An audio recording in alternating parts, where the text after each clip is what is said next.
I will never forget that night. The night everything I thought I knew about my family shattered in just a few minutes. The night I saw a familiar figure toss a heavy bag into the Mississippi and watched it sink so fast I couldn't even catch my breath. Something deep in my gut told me that whatever was inside wasn't belongings, wasn't trash, wasn't anything lifeless. It was a life. I tore down that riverbank, my legs shaking, not from the cold, but from a fear I could taste in the back of my throat. When I dragged that bag out of the water, it poured like a dying river under the weak moonlight. And the moment I pulled that zipper open, my heart split clean in two. A baby, tiny, blue, already halfway out of this world. I scooped him up with muddy arms, my heart slamming against my ribs. I didn't know who he was, didn't know why he'd been thrown away, didn't know who wanted him gone so badly. But one thing I understood with perfect clarity in that exact moment: my life would never go back to what it was. I didn't know that this child would drag the sins of my family up from the bottom of the river. Didn't know he was the final piece of the warning my son left behind before he died. Didn't know that saving him would mean standing face to face with people who kill without blinking. But that night, with that dying baby in my arms, I had only one thought in my mind: I'm gonna save him, no matter what it costs me. My name is Marion Hayes, 64 years old, living by myself in a little wooden house right on the edge of the Mississippi River, where the water keeps singing that same old lullaby I've been hearing for almost 40 years. This house used to echo with laughter, with footsteps, with life. But ever since my son Jerome Hayes passed away in a so-called accident I never truly believed was an accident, everything been quiet. Too quiet. The kind of quiet that sits heavy on your chest. I live with photographs, with old shirts that still smell like the soap he liked, and with questions nobody ever answered. That night, the Louisiana sky felt like it was about to break open. I was making coffee when I heard a car engine slam to a stop out front. Tires screeched so loud my heart jumped. I looked out the window and saw Talia, Jerome's wife, a young woman who always carried herself like nothing in this world could ever shake her. But tonight, she wasn't that woman. Talia stepped out her car wearing an ivory coat, hair all messy, walking like she ain't know where her feet were taking her. But what caught me wasn't her face. It was the big gray canvas bag she was holding, heavy enough to drag her whole shoulder down. She didn't look toward my house, didn't even check if anybody was watching. She walked straight to the riverbank behind my yard, the patch of land I've been tending since I was young, the place Jerome used to fish and play ball when he was little. Talia stood still a moment, looking around like she was scared someone was going to see her. Then she used both hands and hurled that bag into the dark water. The heavy thump splash it made felt like it shook the ground itself. I froze, heart banging in my ears like a drum. A regular person don't throw something that big and that heavy into a river in the middle of a stormy night, unless they're trying to hide something. And if what's being hidden was inside that bag, I didn't even want to finish the thought. She spun around fast, almost running, got back in her car. The headlights flashed across her face for just a second, eyes all red, lips trembling, her hands gripping the wheel so tight they looked bloodless. Then she sped off, leaving the backyard dark and the river swallowing that bag inch by inch. I didn't think, I just moved. I ran out the house, feet barely touching the steps. The old wood creaked under me, keet as the cold wind slapped water mist across my face. The grass down to the river was muddy from the evening rain, slick enough I almost fell a few times, but my eyes stayed locked on that water, watching the gray bag drifting away, half sunk like it was fighting to disappear. I hit the river's edge, shoes sinking into mud, sharp stones biting into my feet. I ain't young no more. My knees protest every time I climb stairs, but in that moment, none of that mattered. I waded forward, grabbing onto tall reeds, pulling myself closer. The water was cold enough to make me shiver, but the fear running through me was colder. I reached again. Then finally, my fingertips brushed the corner of the bag. I grabbed tight, used every bit of strength I had left. It was heavy, too heavy to be clothes, too heavy to be trash. I dropped to one knee in the mud, teeth clenched, breath breaking in my chest, and hauled it up toward shore. By the time I got it on land, my back was screaming and my hands were numb, but the dread in my stomach hurt worse. The bag was soaked through, zipper stiff like it didn't want to open. My hands were shaking as I pulled at it, whispering under my breath, "Lord, don't let it be what I think it is." When I got the zipper halfway open, I heard a sound, a tiny sound, something moving inside. I jerked back. Then came another noise, soft, weak like the breath of something barely hanging on. I yanked the zipper the rest of the way, and I just froze. Inside that bag wasn't things, wasn't junk, wasn't anything lifeless. It was a newborn baby, so small, skin darkened from cold and lack of air, eyes shut tight, little mouth open, like it was fighting to breathe, its tiny body trembling like a leaf in the wind. For a moment, the world went silent around me. No wind, no river, no distant thunder, just the pounding of my own heartbeat. I scooped that baby up without thinking, pressing it against my chest, trying to give it whatever warmth I had left. Its skin was cold, almost stone cold. Its tiny fingers curled weakly into my shirt. Shock hit me. Rage, grief, fear, and under all that was something deeper. A feeling that this child was tied to Jerome's death in a way I hadn't dared imagine.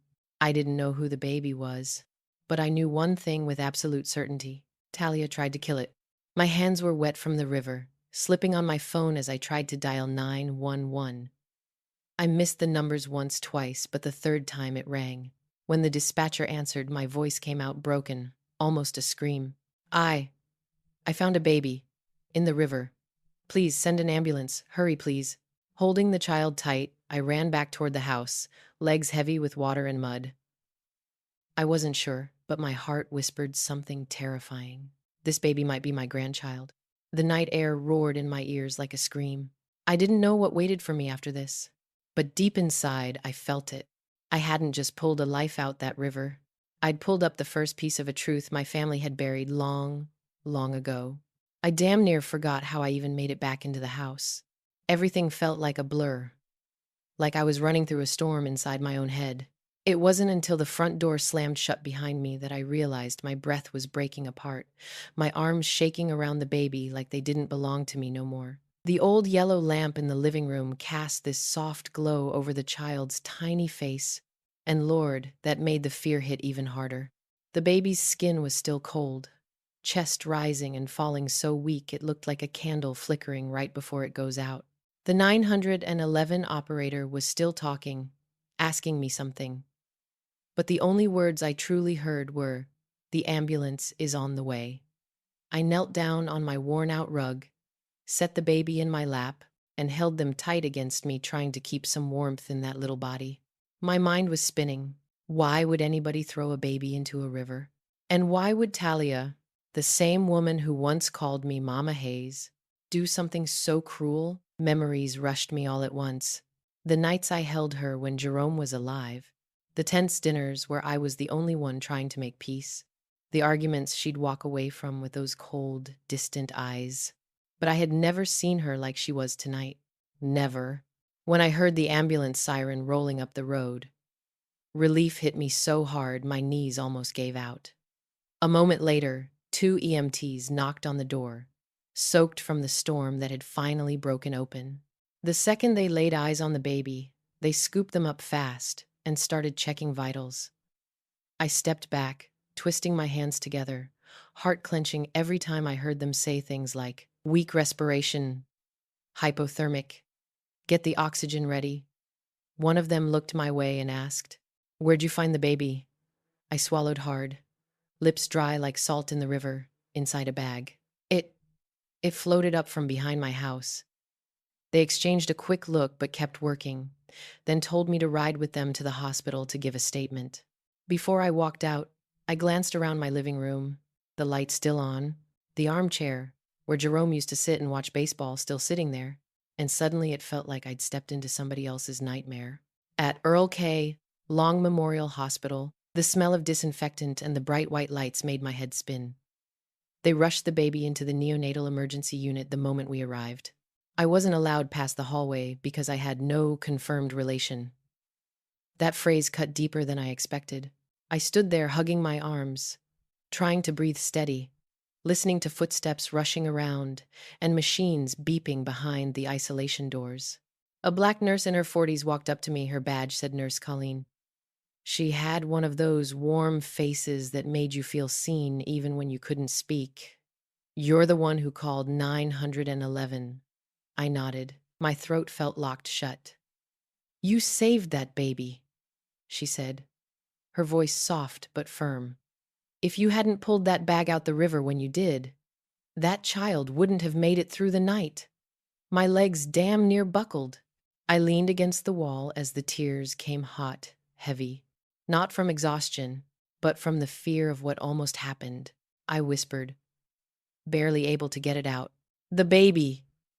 Still real weak, ain't they?" Colleen nodded gently.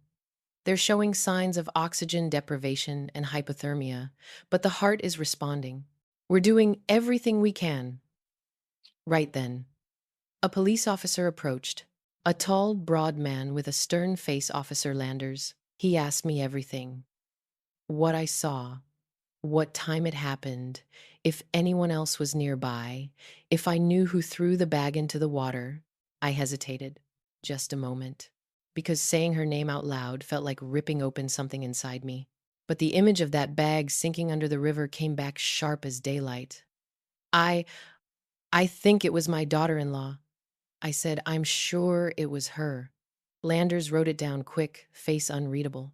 But when he walked away, I caught the look in his eye, that familiar doubt people get when they think emotions cloud the truth. I waited in that hallway for almost an hour, though it felt like I aged a whole year. The hospital sounds blurred together. Intercoms, footsteps, doors opening and closing, all blending into this low hum that made nausea rise in my throat. I prayed, hard. I ain't the most devoted churchwoman, but that night I prayed to every corner of heaven I could think of, because I couldn't lose anything else. Not again. Finally, Colleen came back, her face serious, but her eyes a little softer. "The baby's stable for now," she said. "We've got them in an incubator, warming them up, regulating their breathing." I covered my mouth as fresh tears spilled, this time from pure relief. "Thank you, thank you, Lord, thank you." Colleen sat beside me for a moment, then asked, "Do you know who the baby is?" I shook my head. "No, but—" I stopped. Should I tell her about Jerome's death? About the suspicions that been eating at me for 2 years? About how Talia kept walls around her life I could never break through? I couldn't get the words out. Everything inside me was tangled. Colleen seemed to understand. She put a hand on my shoulder. "The police will investigate, but if the baby might be related to you, we'll need tests to confirm it." Her words made my heart pound hard. Part of me wanted the truth. Part of me was terrified it would rip open old wounds I barely survived. If the baby was my grandchild, that meant Jerome had a child I never knew about. That meant something was hidden, something dark inside the marriage I thought I understood. I leaned my head back against the wall and closed my eyes. Jerome's face flashed before me, his little boy grin in the kitchen doorway, the teenager with a baseball cap and dimples, the young man strumming his guitar in his bedroom. All of it crashed over me like a storm of memories. I whispered inside my own heart, "If you had a baby, Jerome, why didn't I know? And why would the mother do something so cruel?" When I opened my eyes, the hallway stretched long and white in front of me. And right then I knew. From the moment I pulled that bag out the water, my life had crossed into a new chapter, one I wasn't ready for, but one I damn sure couldn't walk away from. I don't remember how long I'd been sitting in that cold hallway, long enough for my knees to feel like they were turning to stone. After Colleen told me the baby was stable for the moment, they moved me to a private waiting room to process my information. But the longer I sat there, the more the whole world felt warped, like I was staring at everything through cracked glass. Every breath felt heavy, and the worry pressing on my chest was like somebody had laid a soaking wet sandbag on top of me. I knew tonight wasn't going to end with a simple, "the baby's okay," something deeper, darker was pulling me in. That's when another officer walked in, A brown-skinned woman around 40 named Detective Sloane Matthews. Her eyes were sharp, cold even, but not unkind. I liked her gaze better than Officer Lander's doubtful one. She sat across from me, set a small notebook on the table, and I told her every sound, every shadow, the screeching brakes, the panic in Talia's movements, the bag hitting the water, the faint noises inside when I unzipped it. But every time I said Talia's name, my throat tightened like a needle was stuck in it. I had opened my home to that woman, called her my daughter, cooked her favorite dishes, hoping to thaw the chill between us. I once believed that if I tried just a little harder, maybe Jerome and Talia could truly be happy. But after tonight, every good memory had a shadow sitting on top of it.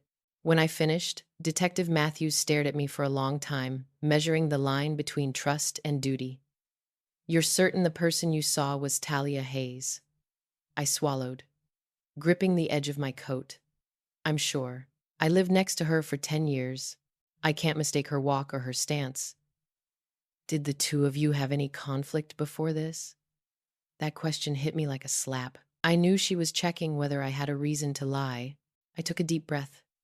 I never fought with her. If there was tension, it came from her, not from me. Matthews jotted a few notes, then explained they would check cameras near the river, question neighbors, and collect any evidence from the muddy bank where I pulled the bag up. Everything sounded so official, by the book, but I knew rules and procedures didn't always protect a truth too painful for people to accept. About an hour later, a young nurse came running toward me. "Miss Marion, the baby's more stable, but we need you to sign for a kinship test." The words hit me like a blow. A kinship test. "We need to determine if the child is related to you so we can proceed correctly," she explained. I stood up slow, scared that if I moved too fast, something inside me would shatter. I followed her down a long hallway where the white lights reflected off the floor like moonlight on dark water. Through a tall window, I saw the neonatal unit, the baby inside the incubator, small enough that my whole hand might be bigger than their chest. I walked closer, placed my palm on the glass. I didn't know why my hand was shaking so hard. Maybe because the baby looked so fragile. Maybe because I was terrified of what all this might mean. When they led me to a private room to draw blood, I tried to keep my mind steady, but it drifted anyway. Every time the needle touched my skin, I saw Jerome. I remembered taking him for his vaccines when he was 1, how he cried and clung to my neck so tight. I always thought one day I'd hold a grandchild in my arms again, but not like this. Not on a night like this.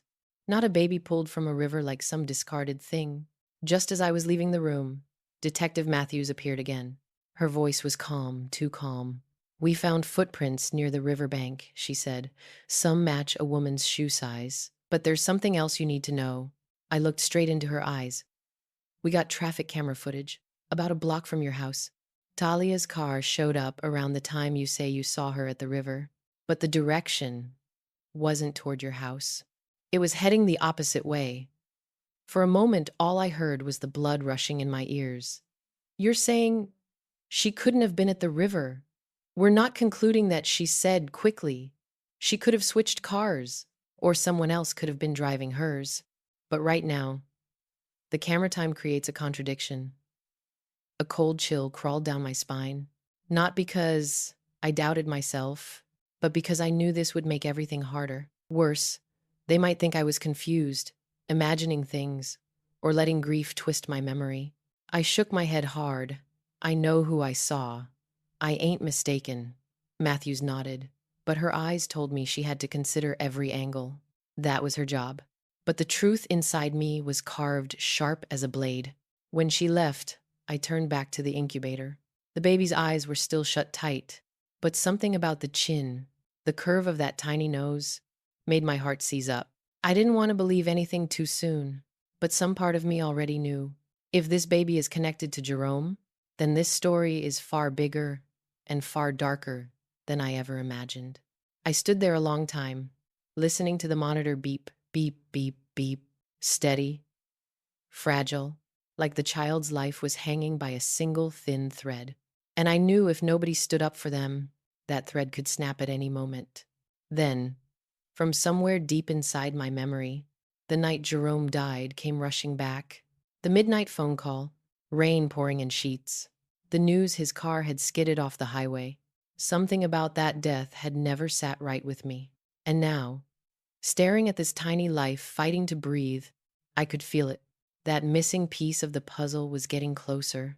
I pressed my fingers to the cold glass. A draft slid down the hallway, raising goosebumps on my arms. Baby, I whispered, you ain't ever gonna go through another night like that again. I didn't know if I could keep that promise, but right then, it was the only thing in my life I was sure of. I didn't sleep at all that night. After the blood test, the statements, and signing what felt like a whole stack of papers, the police finally let me go home. Stepping out of the hospital, I saw Baton Rouge drowning in a rainstorm so heavy it looked like the sky was cracking open. The wind was whipping the trees till they bent like they were about to snap. But that cold, that sharp cold, it cleared my head somehow, like it washed off the weight sitting on my chest. Still, when I came back to my little wooden house by the river, where the water kept beating against the bank like a tired heartbeat, I knew this was going to be the longest night of my life. The porch light flickered on the black surface of the river, reflecting back at me like a mirror, holding truths I wasn't ready to face. I hung my raincoat, sat down in the chair facing the big window that looked out to the backyard. The same ground where hours earlier I had dragged that heavy bag out of the water. The bag with that tiny life inside. Sitting there, I could only think about two things: the baby and Jerome.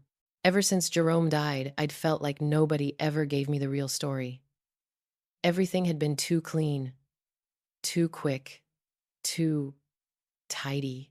A skid on wet asphalt, a stormy night, a cold technical report that read like it was filling in blanks. I tried to believe it. Lord knows I tried. But those little details that never lined up, they kept clawing at me.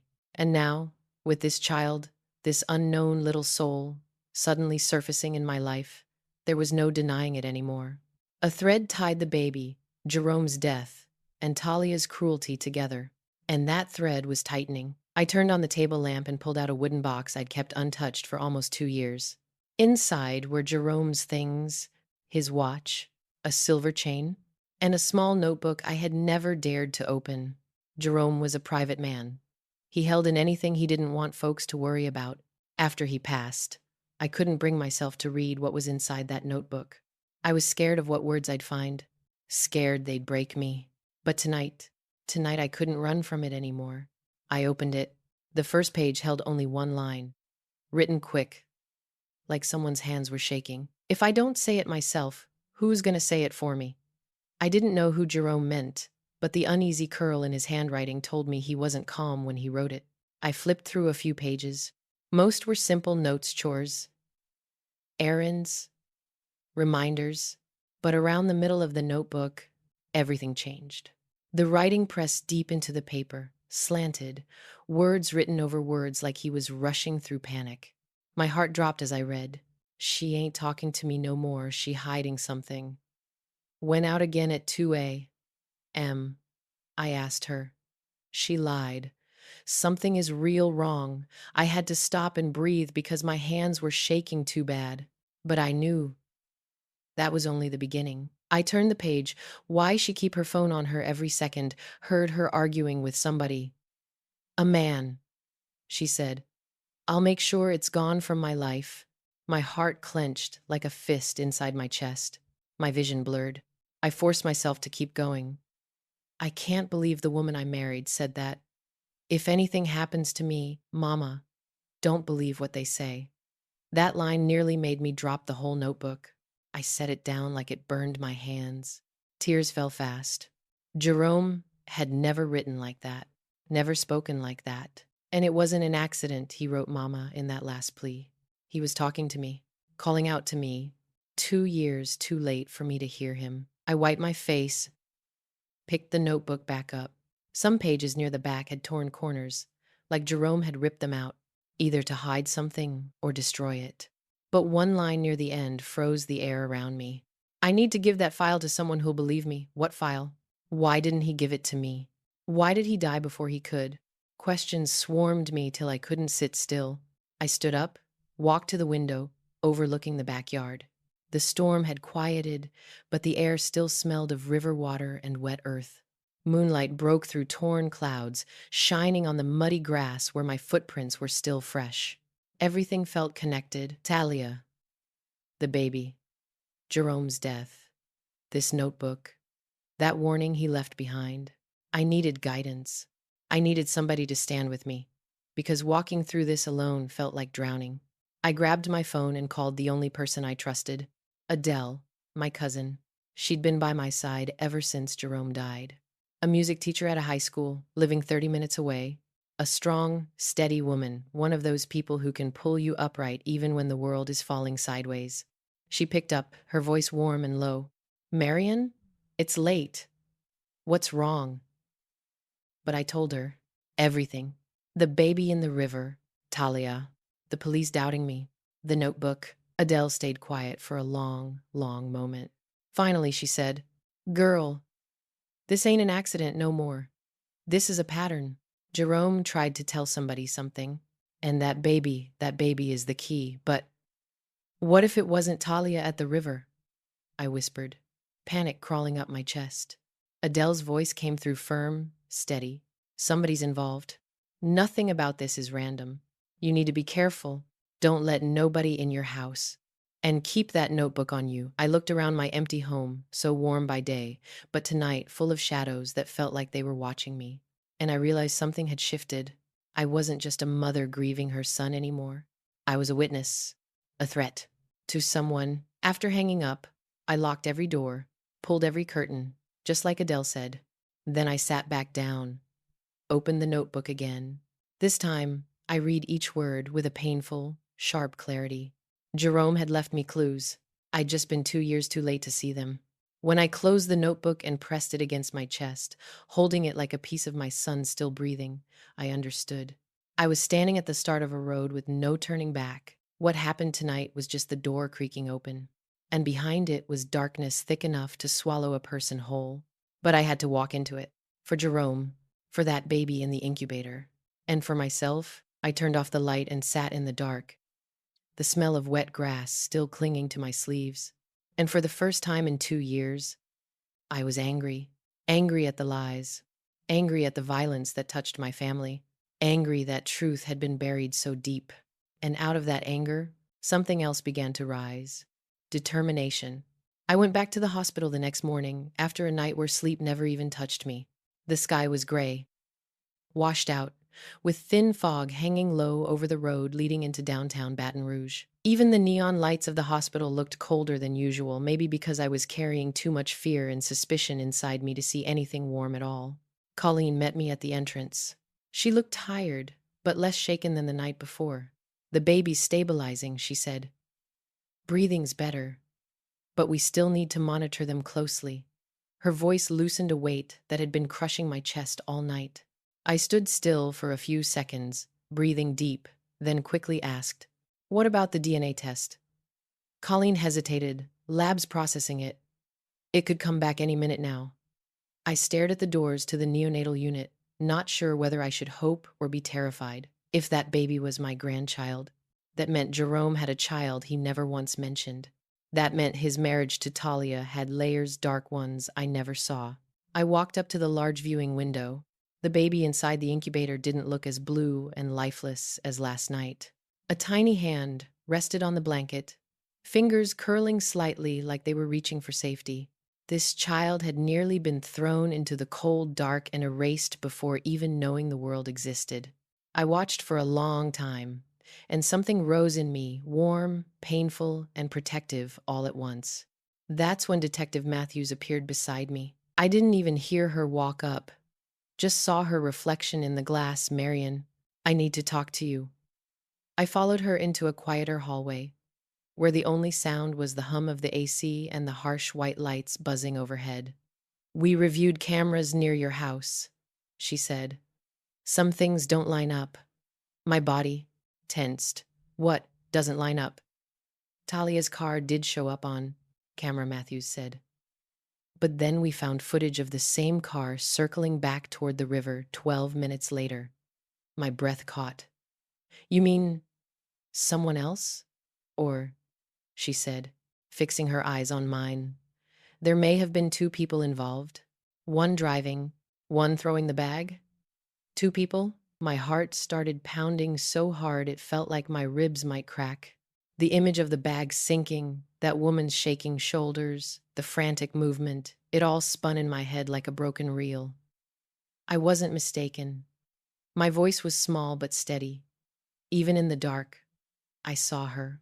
I know, Talia, I believe you believe that, Matthews said, but the record shows something else.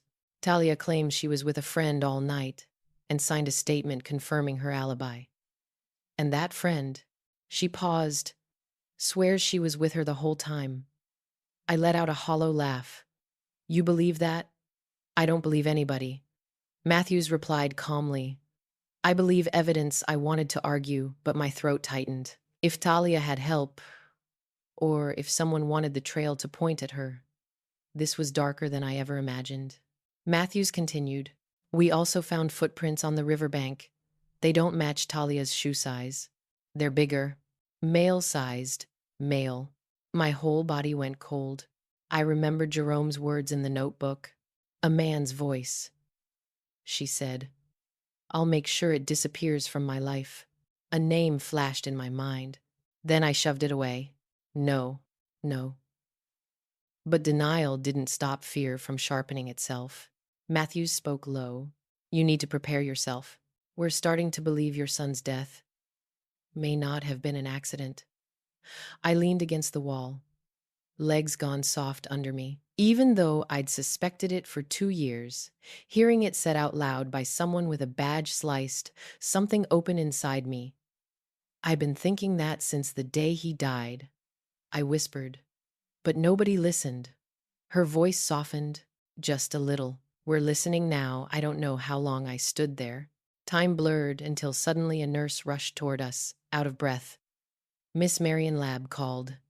The DNA results are in. My hands went numb. With every step I took, my heart beat harder and harder. What waited at the end of that hallway? Relief? Or something that would swallow every bit of hope I had left? We stepped into a small room. A lab tech handed me a paper. I read the line, probability of relationship. 99.8. 7%. Grandmother. Grandchild. I had to grab the edge of the table to stay upright. The baby was mine, Jerome's child, my grandchild, and no one, not one soul, ever told me. I didn't know whether to cry or collapse, but the truth turned everything darker, because if Jerome was the baby's father, the person who wanted that child gone, had a reason, one tied to my family, to inheritance, to secrets Jerome never got to tell, to the danger he tried warning me about. Matthews looked at me again, and her eyes weren't the same as before. We need to re-examine Jerome's body, she said quietly. There's a strong possibility he didn't die the way the report said he did. I held my chest, feeling something inside twist sharply. The grief I thought had scabbed over ripped wide open. But before I could answer, before I could even breathe, the door burst open. A nurse stumbled in, face pale, as chalk detective. Every inch of me went stone cold. Matthews flashed her badge and sprinted down the hall. I chased after her, legs moving without me feeling them. Alarms blared through the corridors. Red lights flashed like slices of fire across the walls. And in that stark, terrifying moment, I understood one thing with brutal clarity. Someone was trying to finish what they failed to do last night. They came back. They were looking for the baby. My grandchild. Who do you think is behind all this? Is it Talia? Some other man we haven't seen yet? Or someone closer to Marion than she ever imagined? Drop your thoughts in the comments. I want to hear your theories. After the alarm went off, the hospital hallway turned into a whole different world. Red lights flashed against the white walls, making the space feel like it was shrinking, tightening around every sound except the pounding footsteps of security and the crackle of their radios. I ran after Detective Matthews. trying to keep my breath steady, trying not to let the panic swallow me whole. The neonatal unit was at the far end of the corridor, behind two locked doors. But the moment we reached it, my knees nearly buckled. The first door had been pried open. Bent metal, the lock shattered like someone had hit it with something heavy. Cold, white hospital light poured out, making the whole scene feel even more unbearable. Two security guards turned to Matthews immediately. Someone tried to break in. We think the suspect ran toward the back stairwell. Cameras. Matthews snapped, covered with black tape. We're peeling it off now. Matthews clenched her jaw, shut down every exit, locked down the whole floor. I swallowed hard, a hand pressed to my chest. I didn't know if the intruder made it through the second door, if they'd gotten close to the incubators. I was terrified to look inside, but my legs moved anyway. Then Colleen appeared from inside the unit, her face pale. The second she saw me, she rushed forward. "The baby is safe," she said quickly, like she knew I was about to collapse. They didn't get through the second lock. I had to lean against the wall. My legs were trembling so hard I could barely stand. Relief came and went in a breath, replaced by something far heavier. Someone had come back. Someone reckless enough to break into a hospital in broad daylight, in front of staff, cameras, witnesses. There was only one possible meaning. They could not let that baby live. Matthews motioned for me to follow her into a private room. Just a metal table and two chairs. The door closed behind us, shutting out the chaos. But my heart didn't quiet down at all. She placed two folders in front of me. "Marion," she said, voice low and heavy, "it's time you see a few things." Sliding one toward me is Jerome's bank history. I opened it. Rows of numbers, strange withdrawals, activity in the 3 months before he died. But then, a detail that knocked the air out my lungs. A joint account, signed by Talia Rivers Hayes. Matthews explained.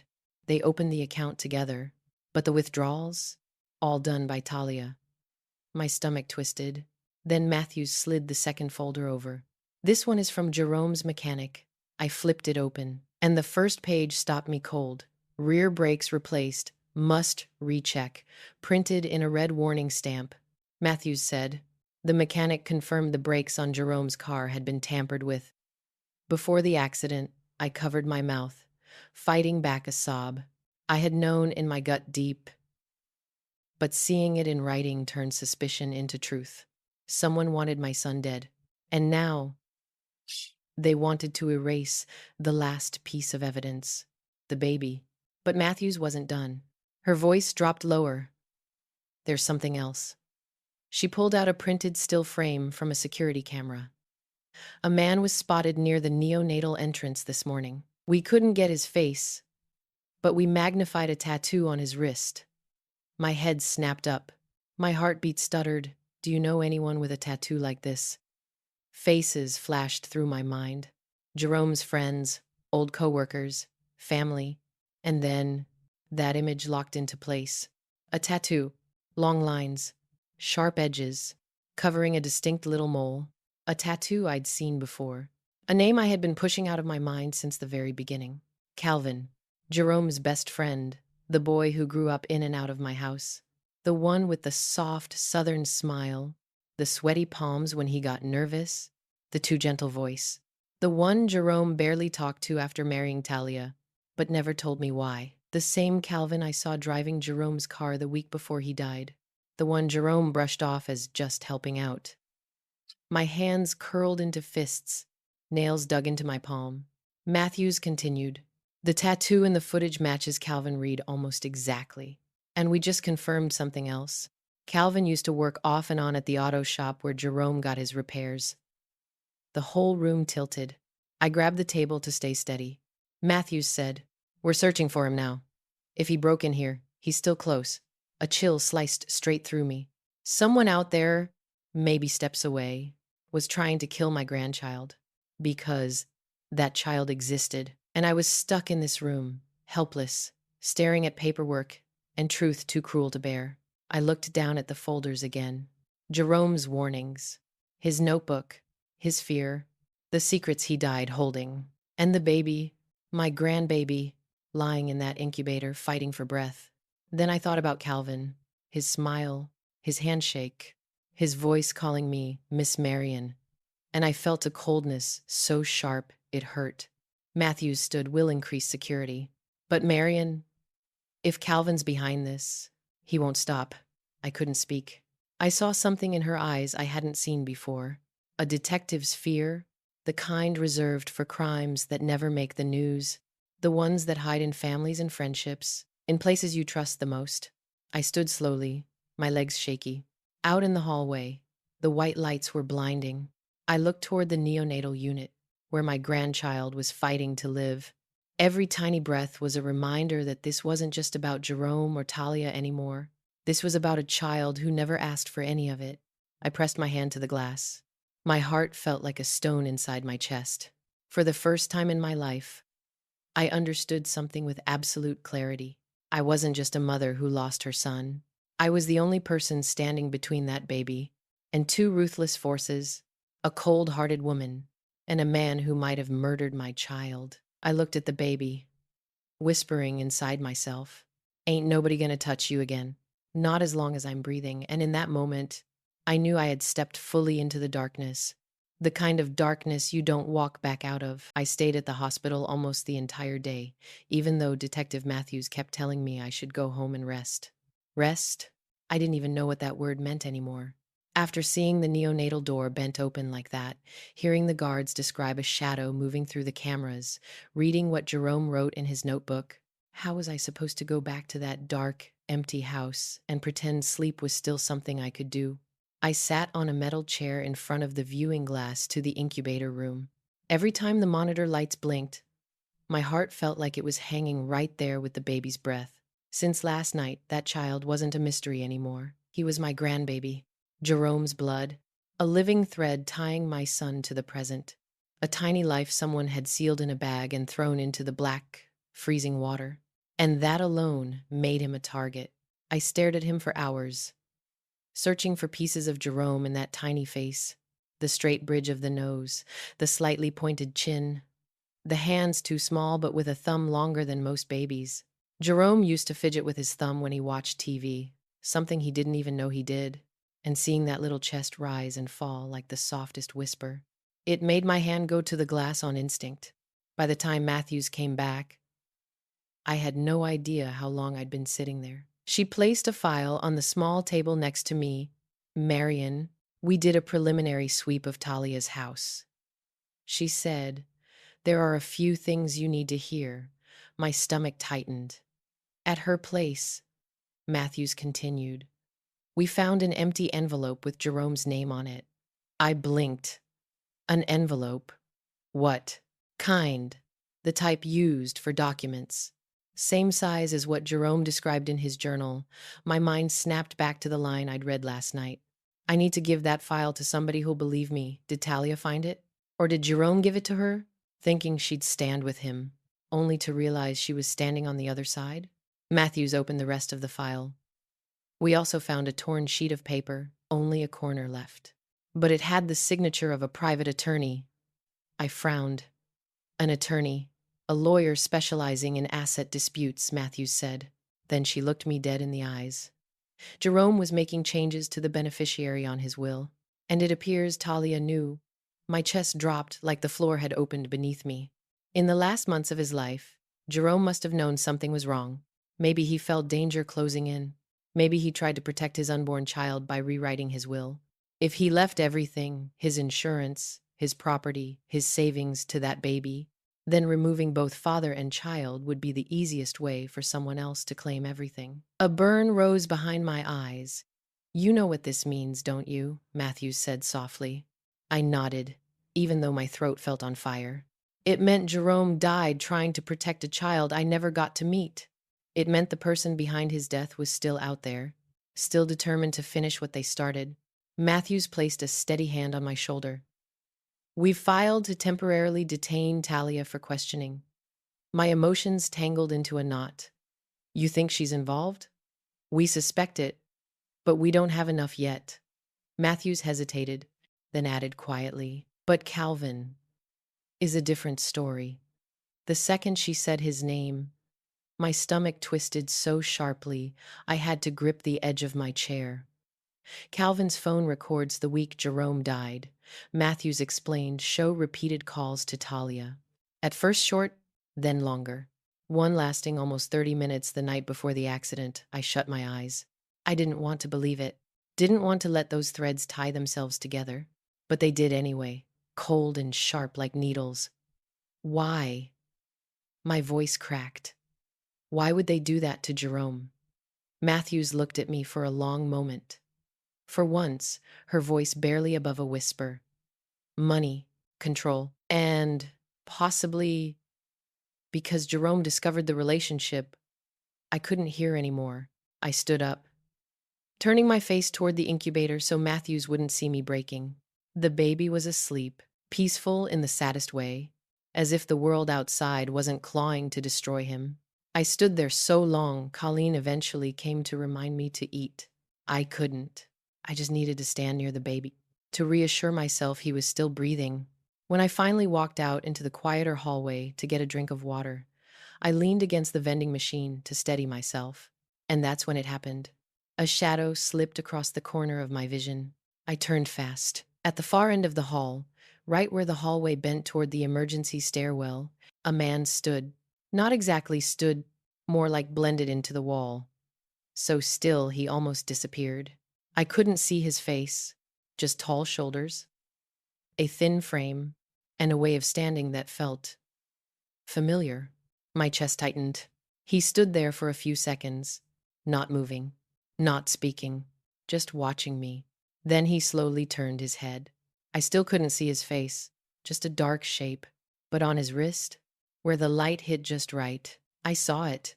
A long black tattoo, sharp, angled, a match, a perfect match. The exact place Matthews described. He looked at me, didn't move, didn't run. Just like he was calculating, measuring what I knew. Then he turned and walked into the stairwell. The door clicked shut behind him. Cold, final, deliberate. I was frozen. The cup in my hand slipped and rolled across the floor with a hollow clatter that made me jump. In that moment, one truth rose clearer than anything written in any report. He knew I'd recognized him. He knew I was watching. He knew exactly what I understood. And he wasn't afraid. Worse, he was close. Too close. I leaned against the wall to steady myself. The hospital should have been the safest place for my grandchild. But now, I wasn't sure anywhere was safe. This wasn't just about finding justice for Jerome anymore. This was about keeping that baby alive, while a man with nothing left to lose hunted him. When I returned to the incubator room, I placed my hand on the glass and stared at the baby longer than I ever had. I didn't speak, but inside me, something hardened, quiet, cold, and steady as the Mississippi River that night. No matter who I had to face, even if it was someone who once sat at my dinner table, who once shook my hand, who once called me Miss Marion with a soft, fake smile, I knew one thing with my whole soul. I would not let this child become the next victim. I left the hospital that afternoon with the air thick and wet, the sky wrapped in heavy gray clouds like some damp, moldy winter blanket. Detective Matthews told me I should go home, shower, get some rest.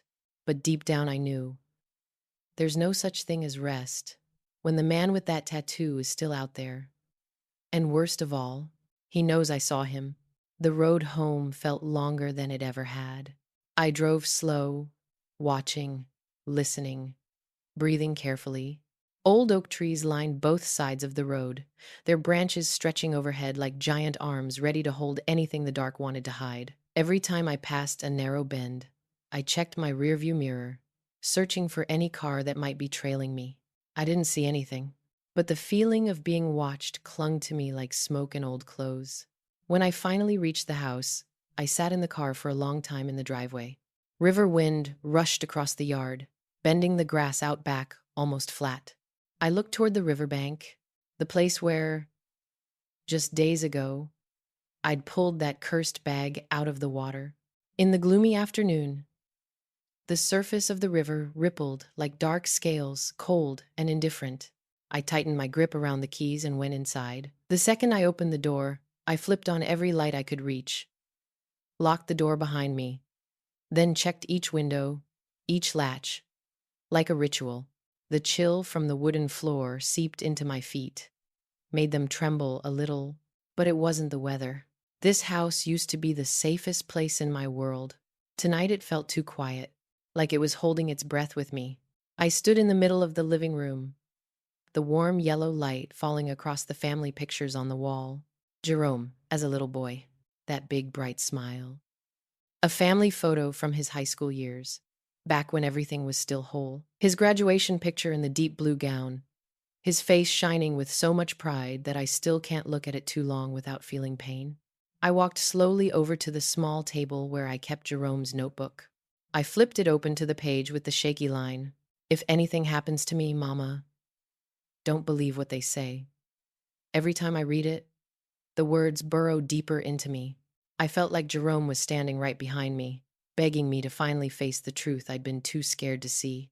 I turned a few more pages, looking for any little trace he'd left. And then I saw a page I'd skimmed too fast last night, back when I was too shaken to take it all in. A page with just one sentence, written in red ink. "Somebody's listening. Don't know if it's her or him." I dropped down into the chair, my hands going limp. That one line knocked the air out of me. Jerome had been living in fear. He wasn't just suspicious of Talia. There was a man, him, someone close enough to his life to make him watch his back, close enough that he didn't dare say things out loud. And that matched everything Matthews had told me. Matched the tattoo I'd seen on that man's wrist in the hospital hallway. I took a long breath, stood up, and walked into the kitchen. I needed to do something, anything to keep from falling apart. I turned on the faucet to wash my hands. But when I looked up at the window, over the sink, I saw my reflection mixed with the dark outside, and a shiver slid down my spine. I turned off the water, dried my hands, and stepped over to close the curtain. Right at that moment, I heard it. A small sound in the backyard, like a dry branch snapping under someone's foot. I froze, didn't move, let my ears do the work. Then another sound, soft, like crunching leaves, but in the silence of the house, it hit like a hammer. I pressed my lips together and walked quietly to where I kept Jerome's baseball bat. Back when he was alive, he'd practice out back, and I'd always hang the bat right behind the door. Now it was the only weapon I had. My fingers wrapped tight around the handle until my wrist hurt. I shut off all the lights in the house, letting the darkness sink in. Then I stood by the living room window and pulled the curtain back just a crack. Outside, the yard was drowned in unsteady moonlight bright one moment, swallowed by drifting clouds the next. The grass glistened, still damp. I stared for a long time, searching for any sign of what made that sound. Nothing. No figure. No movement. No shadow slipping by.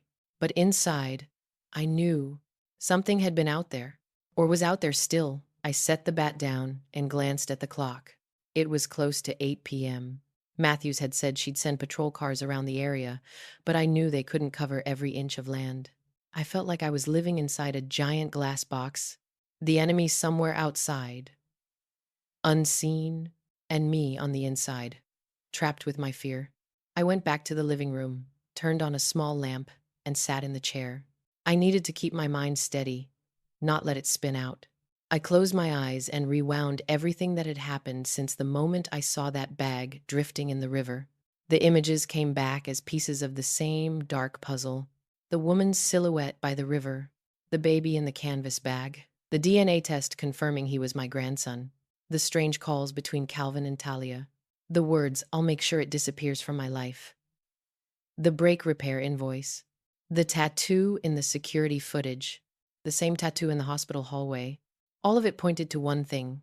This wasn't chaos. It was a plan to kill. I realized my hands were shaking as I thought about Jerome. What really happened that night? Did he know exactly who was after him? Did he see their face one last time before the car went off the road? Did he try to escape and fail? I pressed my hands over my face, feeling my heart crack all over again. This wasn't the pain of losing someone to fate or bad weather. This was the pain of betrayal. The pain of a mother being forced to imagine her son's final moments, filled with terror and helplessness. I lifted my head, and stared at the ceiling. The dim light reflecting up there reminded me of emergency lights flashing in the hospital. I thought of my grandson. That tiny boy had been thrown into a river like trash. And he lived. That was the only thing holding me upright. I stood and walked to the small desk where I kept my phone. I picked it up and dialed Matthews. The moment I heard her voice, some of the weight inside me shifted. Just a little detective. I said, my voice rough. I need to talk to you. Not tomorrow. Tonight. I paused, looking at my reflection in the glass door. A woman who'd walked through grief, loss, and now stood facing a truth crueler than death. But in those eyes, I saw something else. A resolve I didn't know I had. I think I know what Jerome was trying to protect, I said. And I also think he knows that I know. I wasn't shaking anymore. The cold was still there, but it felt different now, like something I'd learned to stand inside of. The darkness didn't make me want to run. It made me stand up straighter, because one thing was clear as daylight. I was not going to let anybody erase another life from my family. I went back to the hospital the next morning, feeling hollow, like my body was nothing more than a shell held together by threads of fear and exhaustion. Last night, I'd talked to Detective Matthews longer than I thought I had the strength for. She promised she'd meet me here today, bring a special investigation team, and lay out a protection plan for the baby.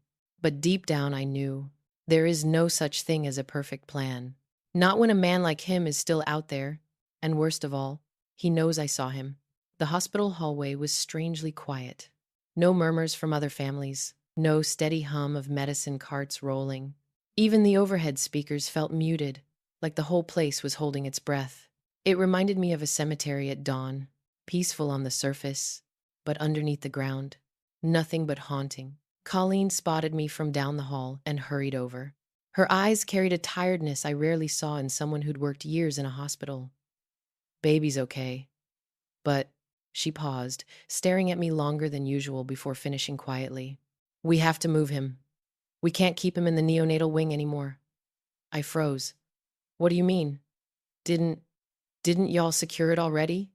Colleen sighed. We can't trust anything now, Marion. He got in once, he can do it again, and someone that bold will find another way. Every time I thought I'd hit the bottom of my fear, the ground dropped again. She led me to the window of the new isolation room, one reserved for patients under special protection. I looked through the thick glass and saw my grandson lying there, so tiny he barely took up a corner of the crib. The little oxygen tube under his nose was the only thing keeping his fragile breath going. A lifeline pulled from the wreckage of a battle he never chose to be part of. I placed my hand on the glass. My warmth spread across it, and he stirred just a little, just the smallest movement, but it was enough to make my throat tighten. A life that fragile, thrown into river water before ever seeing daylight, and still fighting to exist. Out in the hallway, Matthews appeared. Her coat was damp from the rain, her hair a little messy, but her eyes, sharper than ever. We've got new results, she said. We sat in a small meeting room, yellow lights, old paper smell, the kind of room where secrets live for years before anyone opens the drawer. Matthews laid a file on the table. We checked Calvin Reed's credit and financial activity for the 4 months before Jerome died. My hands tightened on instinct. He received 3 separate wire transfers, she said. Almost $40,000 in total, listed as personal services. That word, services, colder than any winter wind. Some services never get written out, and everyone knows why. Matthews flipped to the next page. Phone GPS pings. We used enhanced location tracking. Marion. Calvin's phone was near the crash site at the exact time Jerome's accident occurred. I leaned forward, gripping the edge of the table like the truth might knock me back if I didn't hold on. Not just that, she added. His phone followed Jerome's for almost 10 minutes. Same direction. Same speed. I closed my eyes. Tears came hot even though the room felt like ice. Jerome, I whispered. My baby was running. Matthews didn't respond. She didn't need to. He followed Jerome.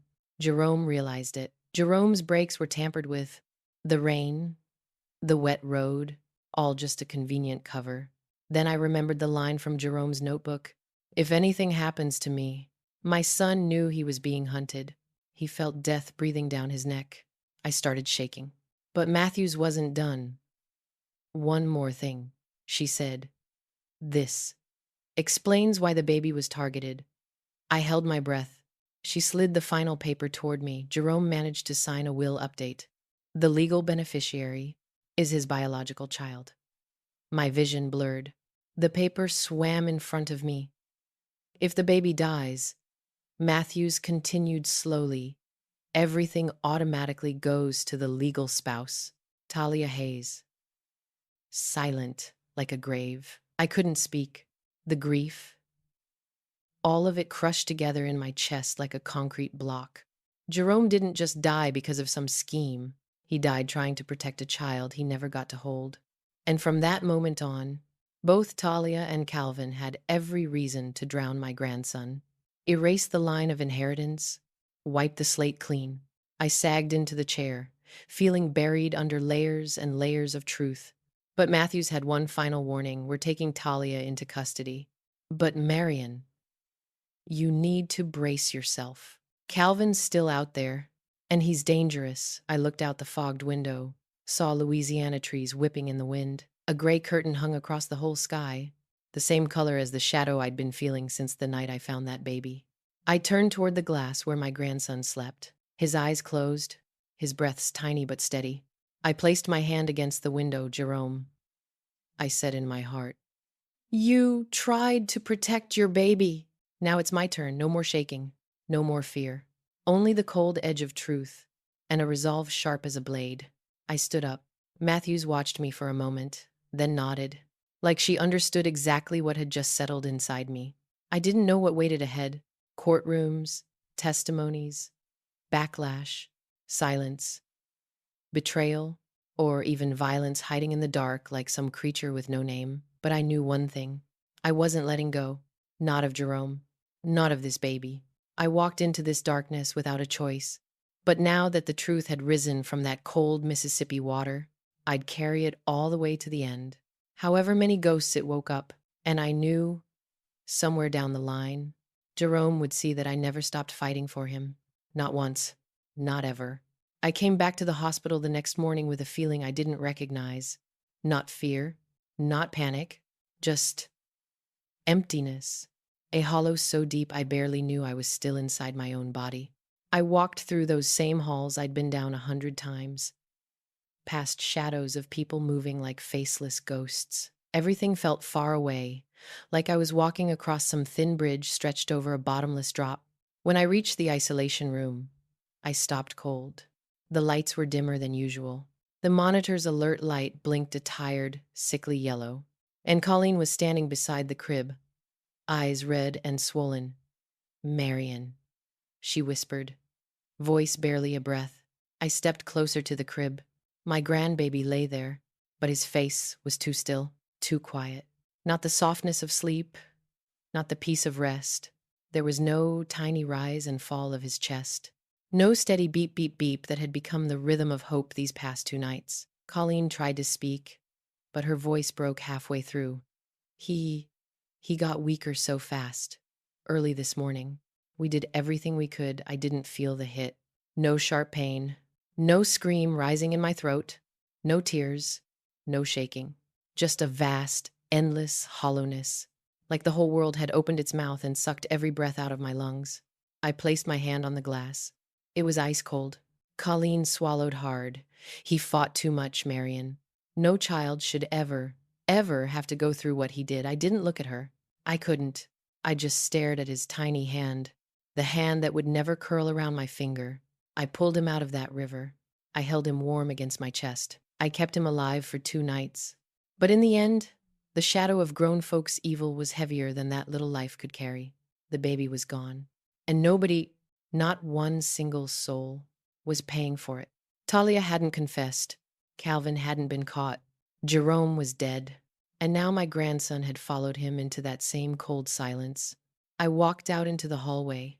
Matthews was there, her face carved from stone, her eyes dim with something like grief.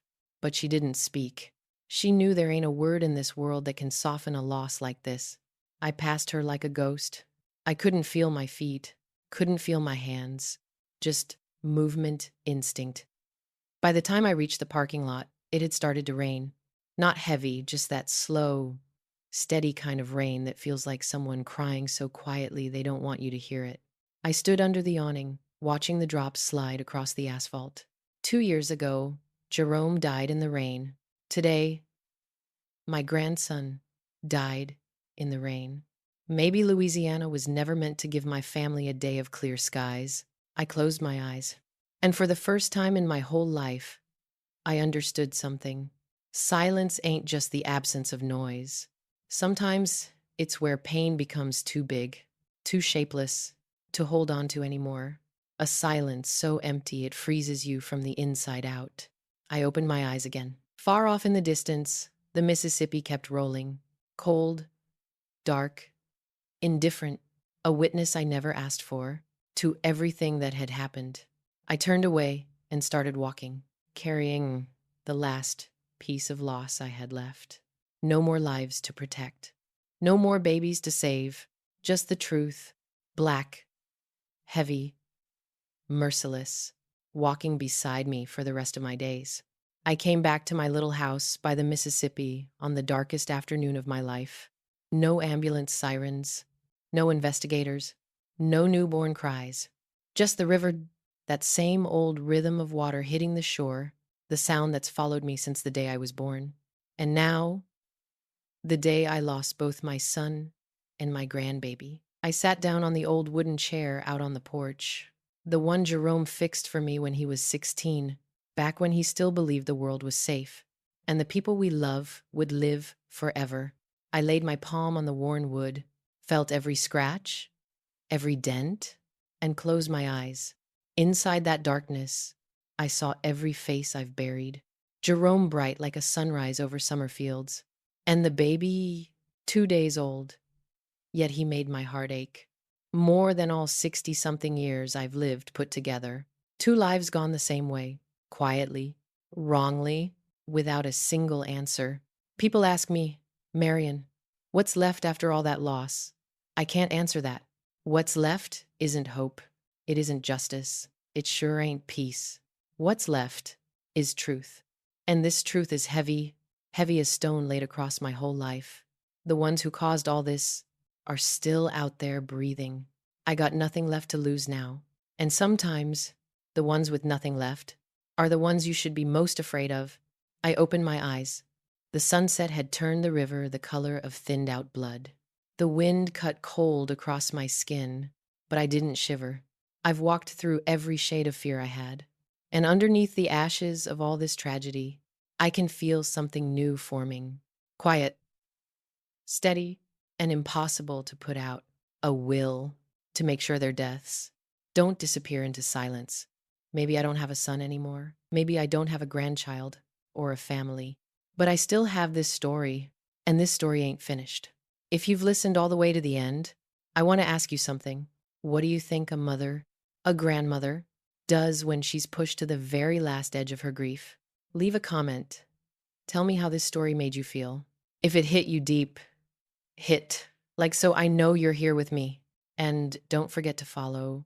You don't want to miss the dark, deep, haunting stories I have left to tell. Thank you for staying with me till the end. Marian Hayes.